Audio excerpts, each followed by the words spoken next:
तिकडून बनवून आणा मग. बरोबर हा काही फायदा नाही जमत नाही फिटिंग मध्ये करणार नाही डबल बोलून मतलब नाही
आज बैलगावांची जी मिरवणूक या ठिकाणी निघालेली आहे आणि पातळ सजवलेलं आहे त्याबद्दल काय सांगा?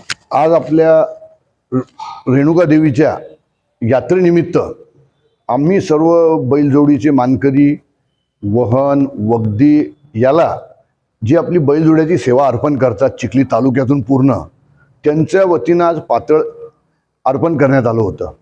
हे शेतकरी वर्ग अगदी फक्त एका नारळाच्या मानावर सर्व आपली जी जबाबदारी असती ती वर्षानुवर्ष पार पाडत आहे आणि यामध्ये जवळजवळ बैलांच्या किमती आणि बैलांचं पालनपोषण करण्याचा खर्च हा खूप होत आहे. तरी आमचे शेतकरी फक्त रेणुका देवीच्या यात्रेकरिता आम्ही बैल ठेवतो, वर्षभर त्याचा सांभाळ करतो आणि या यात्रेमध्ये तुम्हाला एक वैशिष्ट्य पाहायला भेटेल. सर्व जातीचे बैल पाहायला भेटतील तुम्हाला, म्हणजे खिल्लार असतील, तुमचे गावरान बैल असतील, तुमचे त्यानंतर देवणी जातीचे असतील, लाल कंधार असतील, सर्व जातीचे चांगले चांगले जोडे तुम्हाला पाहायला भेटतील. आणि आमच्या सर्व सेवेकऱ्यांच्या वतीनं बैलजोडी सेवेकऱ्यांच्या वतीनं आणि शेतकऱ्यांच्या वतीनं आज आम्ही पहिल्यांदा पातळ चढवलं, जेणेकरून सर्व शेतकऱ्यांमध्ये आणि सर्व नागरिकांमध्ये सर्व जनतेमध्ये एक उत्साह निर्माण होईल आणि बैलजोडीबद्दल आकर्षण, आपली जुनी परंपरा ही कायम राहील असं आम्हाला वाटलं. त्यामुळे आम्ही हा कार्यक्रम बऱ्याच दिवसापासून आमची संकल्पना होती ती आज पूर्णत्वास गेलेली आहे. बळीराजांसाठी काय प्रार्थना करतात देवींकडे? ही बळीराजा तर आपला देश कृषी प्रधान आहे नेहमीसाठीच आणि कृषी प्रधान हे विसरलं नाही पाहिजे आपण की आपण शेती माती निगडीत आहे. आपले सण वार उत्सव हे आपल्या शेतकऱ्यांचीच निगडीत आहे आणि शेतकरी जेव्हा आनंदी राहील तेव्हाच त्या उत्साहाला उधाण येईल. आणि आपण पाहता की जे सेवा करत आहे वगदी वहन या मार्गावर जे आपली सेवा ही परंपरा वर्षानुवर्ष हा बळीराजा करत आहे आणि कोणत्याही मोबदल्याविना हे पाहण्यासारखं आहे आणि आपली सेवा ते चोख बजावतात.